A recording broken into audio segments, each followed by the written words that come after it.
بسم اللہ الرحمن الرحیم۔ السلام علیکم۔ سین سٹوری یوٹیوب چینل کے دیکھنے والوں کو خوش آمدید۔ دوستو، اگر آپ نے ہمارے چینل سین سٹوری کو سبسکرائب نہیں کیا تو سبسکرائب کر لیں۔ میں شوہر کے ساتھ عمرہ کرنے گئی تو وہاں گم ہو گئی۔ ایک عربی کہتا ہے، میں تمہیں تمہارے شوہر کے پاس لے جاؤں گا، آج کی رات میرے گھر گزار لو۔ جب رات ہوئی تو وہ عربی میرے کمرے میں آ گیا۔ پھر جو میرے ساتھ ہوا، توبہ توبہ کی پر نور گلیاں تھیں اور ہر چیز میں ایک الگ ہی کشش تھی۔ ہر کوئی اپنے آپ میں مگن تھا، لیکن ایک میں تھی جو دیوانوں کی طرح یہاں وہاں دیکھ رہی تھی۔ مجھے کچھ بھی تو سمجھ نہیں آ رہا تھا۔ ایسا لگ رہا تھا جیسے ہر کوئی مجھے ہی عجیب نظروں سے دیکھ رہا ہو۔ میں کبھی اپنے آپ میں سمٹ جاتی تو کبھی اپنے شوہر کی تلاش میں نگاہیں دوڑانے لگتی۔ میں ایک عجیب سی حالت میں تھی جہاں میرے دماغ میں کام کرنا چھوڑ دیا تھا اور میں بے بسی لاچاری کی تصویر بنی کسی معجزے کی دعا مانگ رہی تھی۔ لیکن شاید معجزے بھی ہر کسی کی قسمت میں نہیں لکھے ہوتے۔ میرے شوہر معیز کا دور دور تک کوئی اتا پتہ نہیں تھا۔ خدا جانے وہ کہاں چلا گیا تھا، یا پھر میں ہی اندھی ہو گئی تھی جو وہ مجھے کہیں بھی نظر نہیں آ رہا تھا۔ یہاں تو سب لوگ ہی ایک جیسے سفید جبوں میں ملبوس تھے، اور ایسے میں اپنے شوہر کو تلاش کرنا مجھے بھی مشکل لگ رہا تھا۔ ہر چہرے میں مجھے معیز کے چہرے کا مان ہوتا، اور جیسے ہی میں قریب جاتی تو وہ کوئی غیر مرد نکلتا۔ میں پوری طرح بدحواس ہو چکی تھی۔ مجھے سمجھ نہیں آ رہا تھا کہ میں کیا کروں اور کس طرح سے۔ معیز کو نہ ہی وطن اپنا تھا اور نہ ہی زبان۔ آج پہلی دفعہ مجھے اپنے وطن اور اپنی زبان کی قدر و قیمت معلوم ہوئی تھی۔ یہاں تو میں نے ہی کسی کو معیز کا حلیہ سمجھ سکتی تھی اور نہ ہی کسی کو اپنی پریشانی بتا سکتی تھی۔ مجھے دیوانوں کی طرح یہاں وہاں چکراتے نہ جانے کتنی دیر گزر چکی تھی، لیکن معیز کے نہیں مل رہا تھا۔ پتہ نہیں وہ کہاں چلا گیا تھا۔ یہاں بہت دیر سے ہم دونوں عمرہ سے فارغ ہوئے تھے، اور پھر معیز خود سے ہی مجھے یہاں کی سڑکوں پر لے کر نکل آیا۔ وہ کہنے لگا کہ پہلے گھر والوں کے لیے کچھ خریداری کر لیتے ہیں، پھر ہوٹل جائیں گے، اور یہی کہہ کر وہ مجھے بازار میں لے آیا تھا۔ میں بھی خوشی ہوئی گئی کہ چلو واپسی سے پہلے گھر والوں کے لیے خریداری کر لوں گی، لیکن مجھے کیا معلوم تھا کہ اتنی بڑی مصیبت آ پڑے گی۔ بازار کی چمک دمک دیکھ کر تو میں حیران ہی رہ گئی تھی۔ میں نے اتنا اچھا بازار آج تک نہیں دیکھا تھا، بلکہ میں نے بازار دیکھا ہی کہاں تھا۔ بچپن سے لے کر جوانی تک اور شادی کے بعد بھی میری ضرورت کا سامان کوئی دوسرا ہی لا کر مجھے دیا کرتا تھا۔ یہ پہلی دفعہ تھا جب میں خود خریداری کے لیے نکلی تھی، اور وہ بھی سعودی عرب کے بازار میں۔ یہاں ہر چیز بہت ہی خوبصورت اور کرینے سے رکھی ہوئی تھی۔ شاید یہی وجہ تھی کہ میں اپنی نند کے لیے اس کی پسند کی چیزیں دیکھنے میں اس قدر گم ہوئی کہ مجھے علم ہی نہیں ہو سکا کہ کب معیز مجھ سے چھڑ گیا ہے، اور وہ میرے ساتھ ہی بازار میں تھا۔ لیکن جب میں نے اپنی نند کے لیے برقع پسند کیا اور معیز کو دکھانے کے لیے پائی تو وہ مجھے کہیں نظر نہ آیا۔ پہلے تو میں نے اسے آواز دی اور ارد گرد دیکھنے لگی، لیکن کچھ ہی دیر میں مجھے احساس ہوا کہ وہ میرے قریب میں کہیں نہیں ہے، اور میں نے زور زور سے اسے پکارنا شروع کر دیا، اور اس کے بعد سے اب تک میں اس کو تلاش کر رہی تھی۔ جن گلیوں اور راستوں سے چل کر ہم یہاں اب تک آئے تھے، میں نے انہی گلیوں اور راستوں پر چل کر اس کو ہر جگہ تلاش کر لیا تھا، لیکن مجھے اس کا کچھ اتا پتہ نہیں مل رہا تھا۔ میری آنکھوں سے آنسو بہنے لگے تھے۔ میں دل ہی دل میں خدا سے فریاد کر رہی تھی کہ میرے شوہر کو مجھ سے ملا دے۔ میں کسی سے بھی معیز کے بارے میں پوچھنا نہیں چاہتی تھی۔ وہ آگے سے عربی زبان میں بات کرنا شروع کر دیتے تھے، اور میں مزید پریشان ہو جاتی۔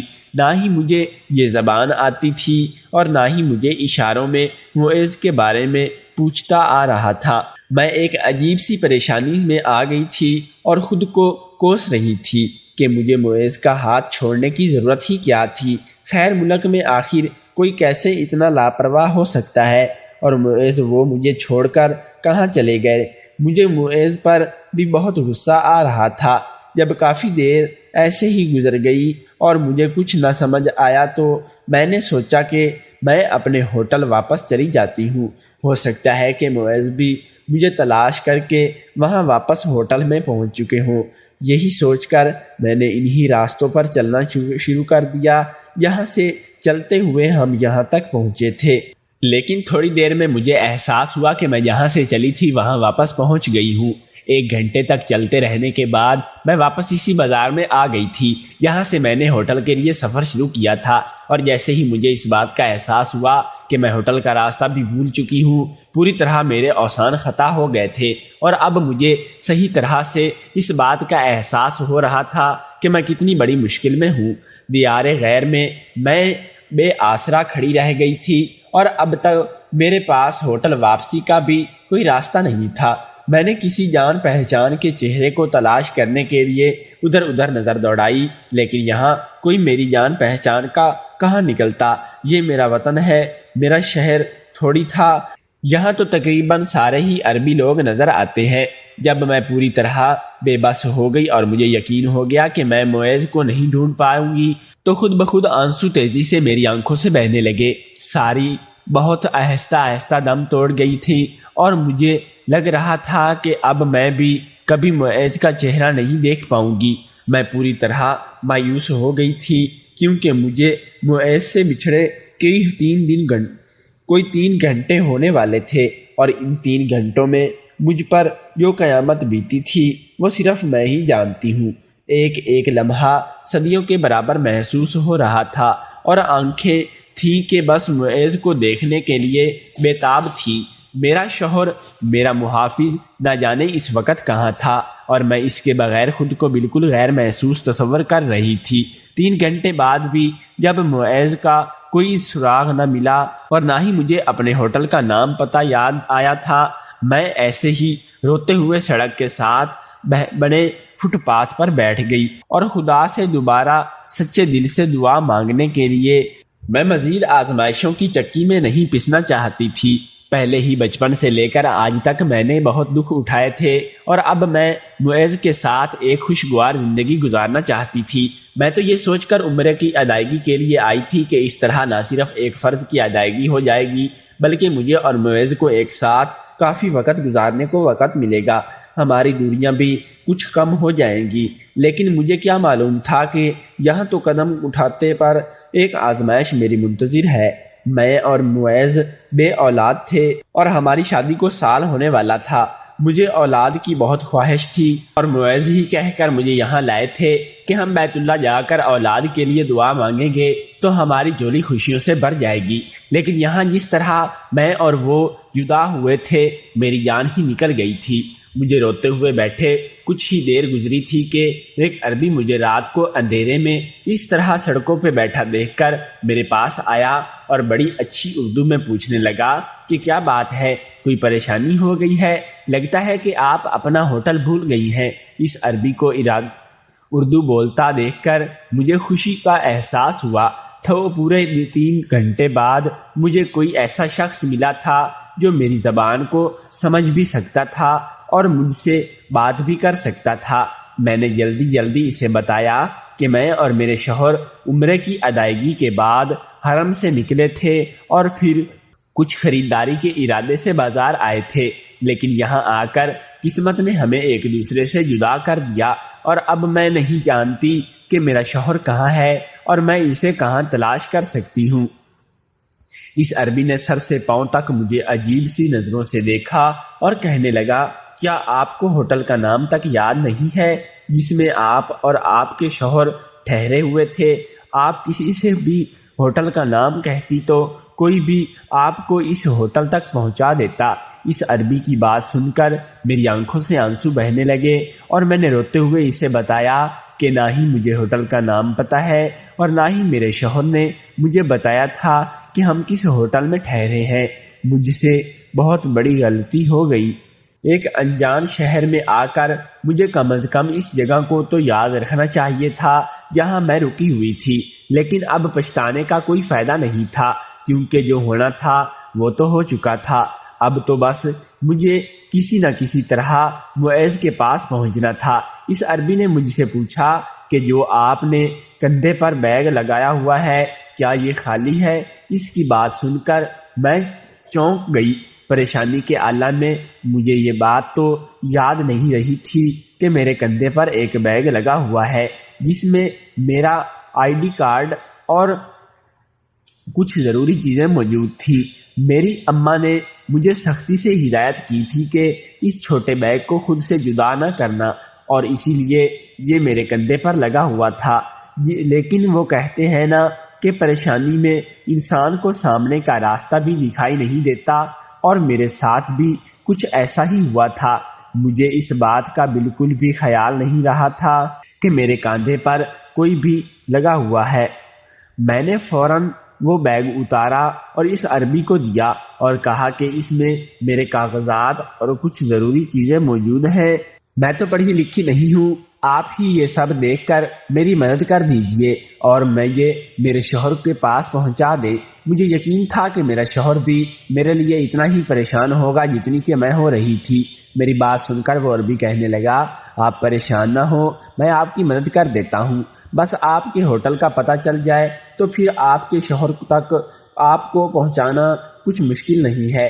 اس عربی نے میرا بیگ کھولا اور سارا سامان چیک کرنے کے بعد کچھ دیر کے لیے خاموش ہو گیا اور پھر کہنے لگا کہ اس میں آپ کے ہوٹل اور رہائش کے بارے میں تو بھی کچھ نہیں لکھا، لیکن آپ میرے ساتھ میرے گھر چلیں، میں آپ کی ID کارڈ کا آپ کی ساری معلومات نکلوا سکتا ہوں، لیکن اس میں کچھ وقت لگے گا۔ ایک دفعہ آپ کی معلومات مل گئی تو میں پھر آپ کو خود آپ کے شوہر کے پاس چھوڑ دوں گا۔ اس عربی کی بات سن کر میں کافی پریشان ہو گئی، کیونکہ رات کا اندھیرا پوری طرح پھیل گیا تھا اور ہم جس طرح موجود تھے وہاں سناٹا ہونا شروع ہو گیا تھا۔ میں کب تک اس سڑک پر تنہا بیٹھی رہ سکتی تھی؟ لیکن ایک غیر مرد پر بھروسہ کرنے کی غلطی بھی تو نہیں کر سکتی تھی۔ اس عربی نے مجھے شش و پنج میں مبتلا کر دیا تو کہنے لگا کہ آپ تک اس طرح بیٹھے رہیں اور خود ہی تو کہہ رہی ہیں کہ آپ کئی گھنٹوں سے اپنے شوہر کو تلاش کر رہی ہیں اور اب تک وہ آپ کو نہیں ملا ہے۔ سمجھ گئے؟ آپ میرے ساتھ چلو، بس ایک رات کی، پھر تو بات بھی صبح ہوتے ہی میں خود ساری معلومات نکلوا کر آپ کو آپ کے ہوٹل پہنچا دوں گا۔ پھر آپ چاہیں تو اس میں پولیس اسٹیشن بھی چھوڑ سکتا ہوں، باقی آپ کی مرضی۔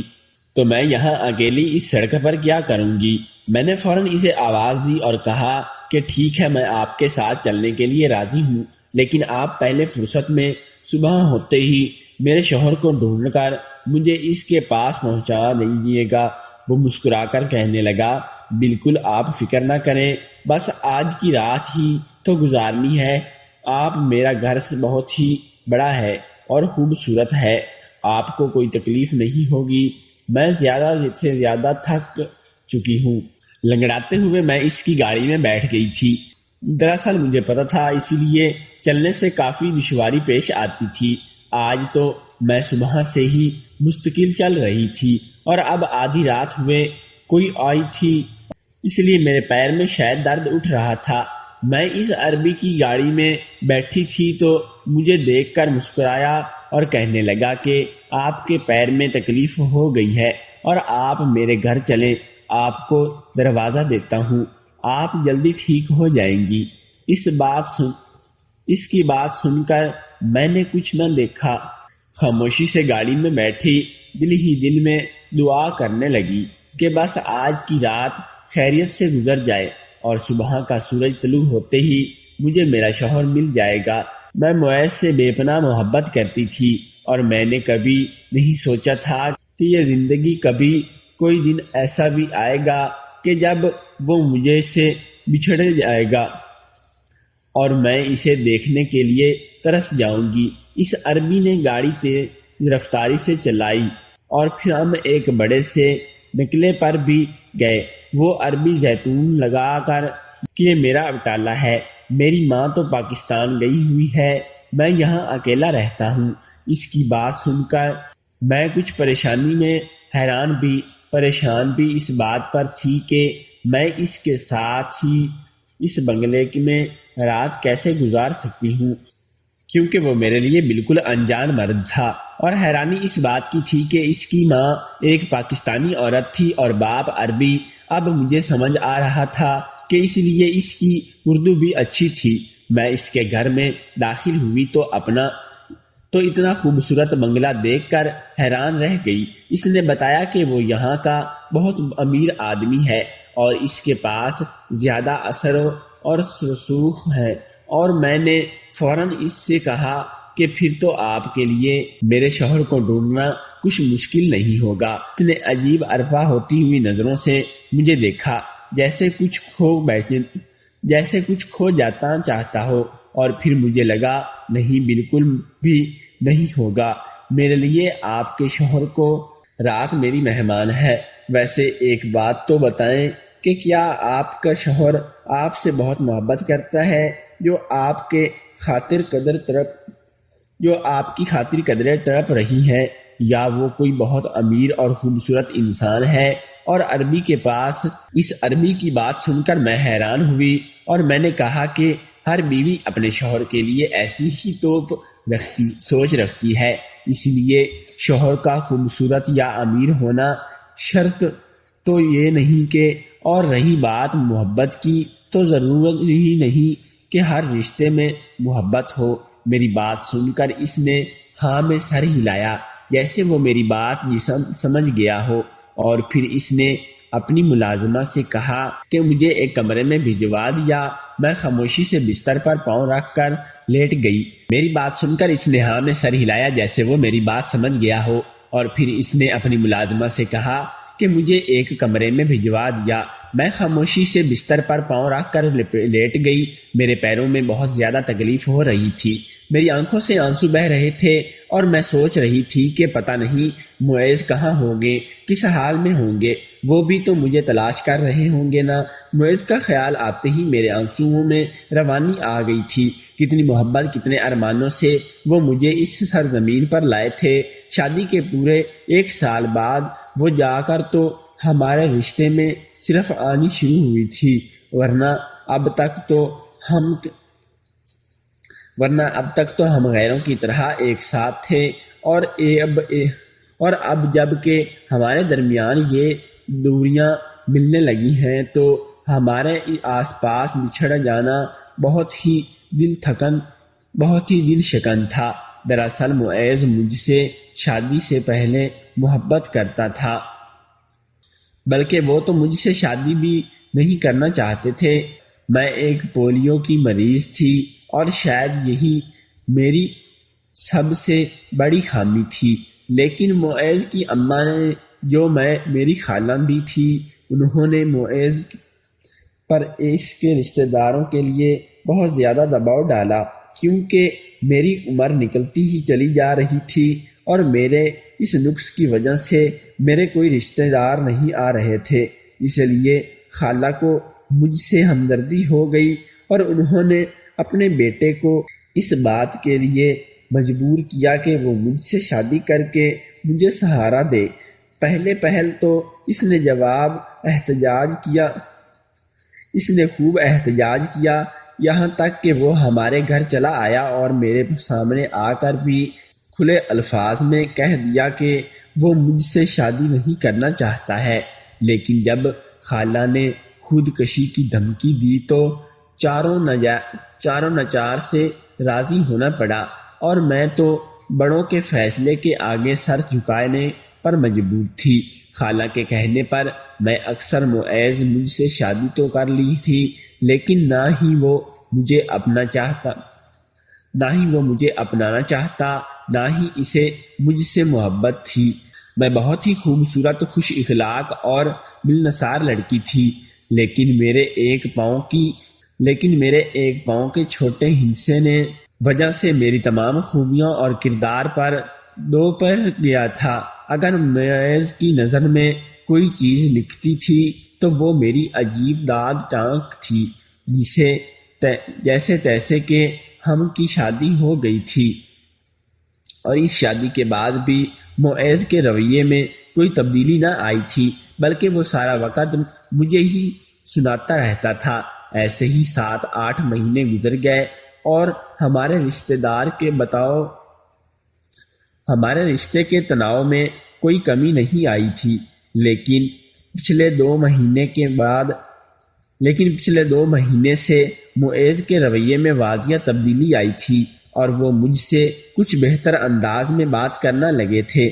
میرے ساتھ ساتھ خالہ بھی اس کے بدلتے رویے کو دیکھ کر نہ صرف حیران تھی بلکہ خوش تھی، اور وہ مجھے یہی کہتی تھی کہ دیکھو، میں نے تم سے کہا تھا نا کہ ہر چیز وقت کے ساتھ ٹھیک ہو جاتی ہے۔ معیز نے بھی تمہیں قبول کر لیا ہے، اور پھر ایک دن اس نے خود سے ہی مجھے کہا تھا کہ ثمینہ، تمہیں اولاد کی خواہش ہے نہ، چلو ہم دونوں عمرے پر چلتے ہیں اور وہاں جا کر اولاد کے لیے دعا مانگیں گے۔ یہ سن کر میری خوشی کا ٹھکانہ نہ رہا، اور پھر کچھ ہی دنوں کے بعد ساری تیاریاں کر کے ہم دونوں عمرے کے لیے آ گئے تھے۔ لیکن یہاں آ کر جو کچھ بھی ہوا وہ میرے لیے کسی صدمے سے کم نہیں تھا۔ میں ایک دفعہ پھر خدا کے حضور پیش ہو گئی تھی اور دعا مانگ رہی تھی کہ صبح تک میرا شوہر مجھے مل جائے۔ وقت تیزی سے گزر رہا تھا، لیکن میرے لیے تو ایک پل بہت بھاری تھا، اور پھل آدھی رات کے وقت یہ سن کر میری خوشی کا ٹھکانہ نہیں رہا تھا، اور پھر کچھ ہی دنوں میں ساری تیاریاں کر کے ہم دونوں عمرے کے لیے آ گئے تھے۔ لیکن یہاں آ کر جو کچھ بھی ہوا تھا وہ میرے لیے کسی صدمے سے کم نہیں تھا۔ میں ایک دفعہ پھر خدا کے حضور صلی اللہ علیہ وآلہ وسلم پیش ہو گئی اور دعا مانگ رہی تھی کہ صبح تک کہ میرا شوہر مجھے مل جائے۔ وقت تیزی سے گزر رہا تھا، لیکن میرے لیے تو ایک پل بہت بھاری تھا، اور پھر آدھی رات کے وقت میرے اس کمرے کا دروازہ کھلا اور وہ عربی کمرے کے اندر داخل ہوا، تو اسے دیکھ کر میں کچھ پریشان ہو گئی، کیونکہ آدھی رات کو میرے اس عربی کے ساتھ اور اس کے کمرے میں بالکل تنہا تھی۔ وہ عربی خاموشی سے میرے سامنے بیٹھ گیا اور کہنے لگا کہ جو کچھ آپ کے ہمت کے ساتھ قبول کرنا ہے، کہ جو کچھ آپ کے ساتھ ہو چکا ہے اور جو ہونے والا ہے، آپ کو اسے بڑی ہمت کے ساتھ قبول کرنا ہے۔ کیونکہ بی بی اس کی بات سن کر میں گھبرا گئی، اور میں نے ڈر کے پوچھا کہ کیا کہیں میرے شوہر کو کچھ ہو تو نہیں گیا؟ آپ کیسی باتیں کر رہے ہیں؟ کیا ہوا ہے؟ وہ عربی کہنے لگا کہ آپ پریشان نہ ہوں، میں آپ کو پوری بات بتاتا ہوں، لیکن آپ حوصلہ رکھنا ہوگا۔ دراصل جب آپ نے اپنے کاندھے سے بیگ اتار کر مجھے دیا تو اس میں موجود کاغذات کے ساتھ ایک خط بھی تھا، جس میں آپ کے شوہر نے آپ کو طلاق دے دی تھی، اور وہ آپ جیسی پولیو کی مریضہ کے ساتھ زندگی نہیں گزارنا چاہتا تھا۔ اب تک وہ بہت ہی مجبوری میں اس رشتے کو نبھا رہا تھا، لیکن یہاں آ کر اس نے آپ سے جان چھڑانی تھی، اور اسی لیے وہ آپ کو یہاں لایا تھا، اور آپ دونوں بازار میں کھڑے نہیں تھے، بلکہ آپ کا شوہر جان بوجھ کر وہاں سے غائب ہو گیا تھا، کیونکہ وہ اکیلا ہی وطن واپس لوٹنا چاہتا ہے، اور شاید وہاں جا کر وہ آپ کے گھر والوں کو آپ کے بارے میں کچھ غلط اطلاع دے گا، یا پھر ہو سکتا ہے کہ وہ کوئی بھی ایسی بات کہہ دے جس سے آپ کے گھر والے آپ کو بدکردار سمجھیں گے۔ لیکن طلاق کی بات بتانے سے پہلے میں اس بات کی تصدیق کرنا چاہتی تھی کہ کیا بات ہے، کہ یا پھر کسی طرح کا کوئی بیہودہ مذاق ہے۔ اس لیے میں آپ کے اپنے گھر لے آیا ہوں، اور میں نے اپنے بندوں کے ذریعے معلومات نکلوائی ہے۔ اس کے شوہر نے آپ کو بازار میں چھوڑتے ہی اگلے گھنٹے کی فلائٹ لے لی تھی، اور وہ واپس چلا گیا ہے اور آپ کو نہیں چھوڑ گیا۔ اب آپ واپس اپنے وطن جانا چاہتی ہیں تو میں انتظام کروا دیتا ہوں، لیکن اس بات میں کوئی جھوٹ نہیں ہے کہ آپ کو طلاق ہو چکی ہے، اور اب آپ کا شوہر آپ کا کچھ نہیں لگتا۔ اس عربی کی بات سن کر میرے اوزان خطا ہو گئے، تو کیا 2 مہینے سے جو اس نے میرے ساتھ اچھے گزارے تھے وہ سب صرف دھوکہ تھا، اور وہ مجھے طلاق دینے کے لیے یہاں لایا تھا؟ مجھے آہستہ آہستہ سمجھ آ رہا تھا اگر وہ مجھے اپنے شہر اپنے لوگوں کے درمیان طلاق دیتا تو خالہ تقریباً خودکشی کر لیتی یا پھر اسے ضرور جائیداد سے آگ کر دیتی، اور اس نے اپنے آپ کو اس گندگی سے بچانے کے لیے مجھے دلدل میں دھکیلنا مناسب سمجھا تھا۔ خود غرض اور مکار انسان نکلا تھا۔ میں زارو قطار رونے لگی تو عربی، جس کا نام تراب تھا، مجھے کھانے لگا۔ مجھے کہنے لگا کہ آپ کے رونے کا کوئی فائدہ نہیں ہے، اس نے ایک معمولی سے نقص کی وجہ سے آپ کو چھوڑ دیا، اور ایک آپ اس کے لیے اپنی قیمتی آنسو ضائع کر رہی ہیں۔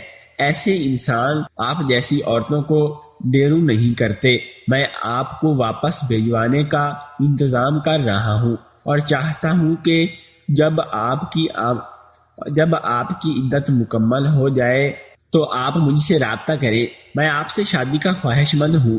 آپ جیسی نیک دل، وفادار اور اچھی لڑکی کو میں کھونا نہیں چاہتا۔